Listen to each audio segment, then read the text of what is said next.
Hi everyone, today we're going to learn how to find the roots. Well, root is when the graph intersects with its x-axis. So, our first question is f of x equal to x squared minus 4x plus 3. And we know that is a parabola function. The reason is the highest degree is 2. And so, we know that this parabola would be open up, which means it would have a minimum. How did I know that? Because the a in this example is positive. So, second step would be finding the axis of symmetry. But how to do that is by using an equation which is x equal negative b divided by 2a. In this example, b is negative 4 and a is 2, which would give us an answer of 1. In the third step, we'll draw a table point, which I'm pretty sure everyone knows how to do that. It's just by replacing the x and drawing the graph from the table point.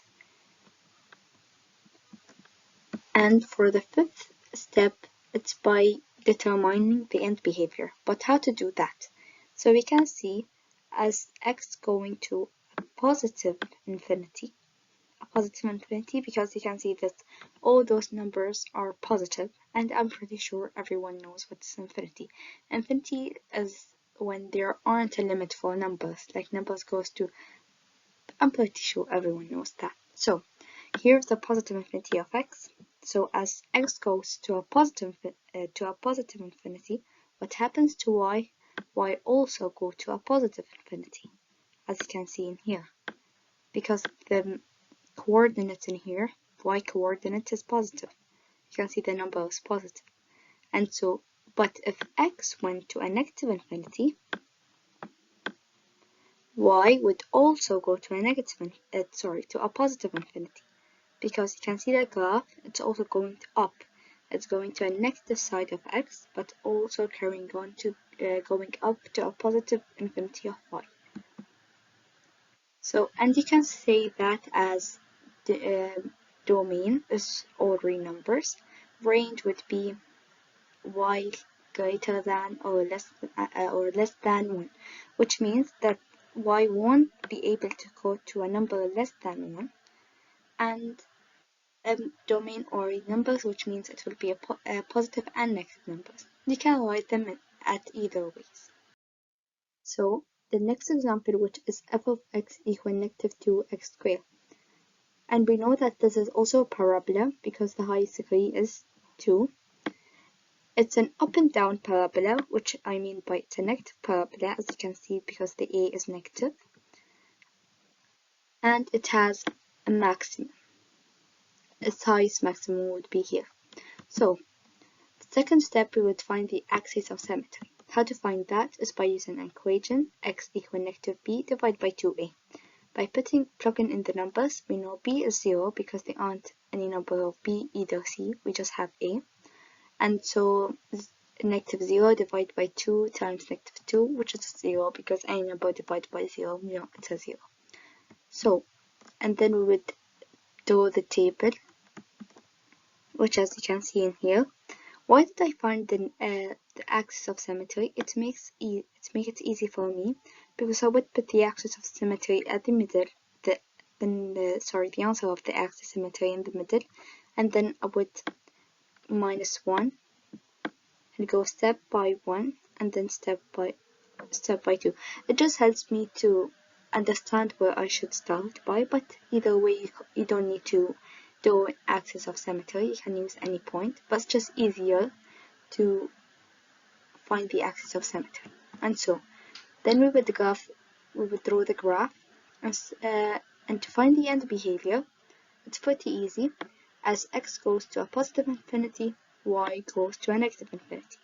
As x goes to a negative infinity, y also goes to a negative infinity. But in here they gave us they wrote it in another way. Either way, if you wrote it in either ways, as I said, negative infinity and positive infinity, that would be also right. But if you wrote as the domain is all real numbers, which means it's a positive and a negative numbers, and y is less than or equal to 0, which means that 0 is the highest number or 0 is the maximum, and and then it starts by going to negative numbers. You can write it either way, they are both correct. But if they ask us what are the roots in here, we know the root is when the graph meets its x-intercept. In here, the graph met its x-intercept at 0, 0 point. So you can say that the graph in here has one real root. Because in here we have a power of 2.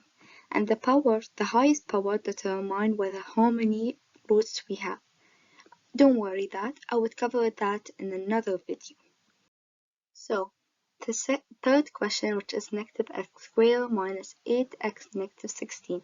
And this question is a bit different, and we would directly find the roots by using this equation, which is x equal negative b equals positive negative square root b squared minus 4ac divided by 2a. Because in here we have positive and negative, so we would have two different answers, or I would say two different conditions. So the first step we would use a positive, which is negative b plus square root b squared minus 4ac divided by 2a.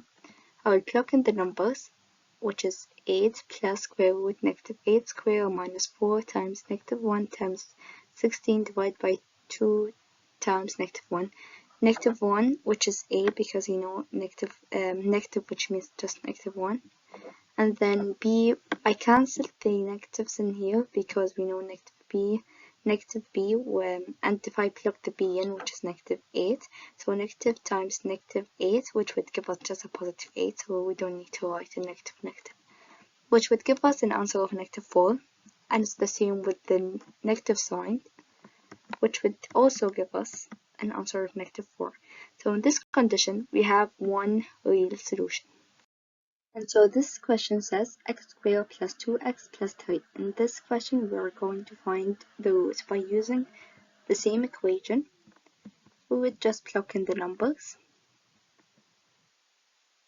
and it will give us a complex solution. And if you plug this in your calculator, it would say error, because in this square root, it would give us a negative number,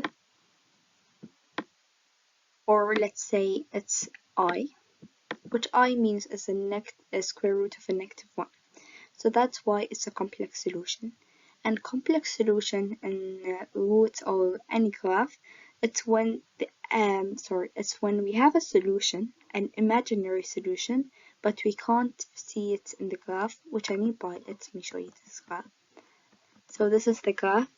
There is a solution because we know that the square determines how many solutions are there. So there are two imaginary solutions or complex solution, but we can't see it in the graph because it's an imaginary solution, as I said, and it doesn't even cross the x-intercept.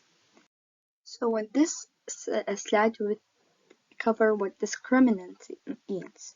So let me show you what discriminant means, just to make everything simpler. So we have this equation that I showed you, which helps us to find the roots, or when the graph meets its x-intercept. We call it roots, we call it zeros, we call it solutions, and so on. So this discriminant, which is b squared minus 4ac, helps us to find how many roots are there in a function. So let's have a look at this function that is here, which is this function. Let's find out how many roots are there, or solutions, or zeros, or x-intercept. So 5x squared plus 20x minus 3. So in this discriminant, it says for us, let's plug b, and we have b, which is 20 in here, so it will be a square b minus 4ac times minus 4ac. So minus 4 times a times c. So we know a is 25 and c is negative 3. So it will give us an answer of 700. And the rules in here says that if the number was greater than 0, it will have two roots. The function would have two real roots. But if it was 0, so if I plug the numbers and it gave me 0, it will be just one solution, one real solution. And if it if it was like negative numbers or less than 0, which is already negative numbers, there won't be any real solution. So for this example, there would be 2 solutions as the number is greater than 0. So that is, hope it was helpful.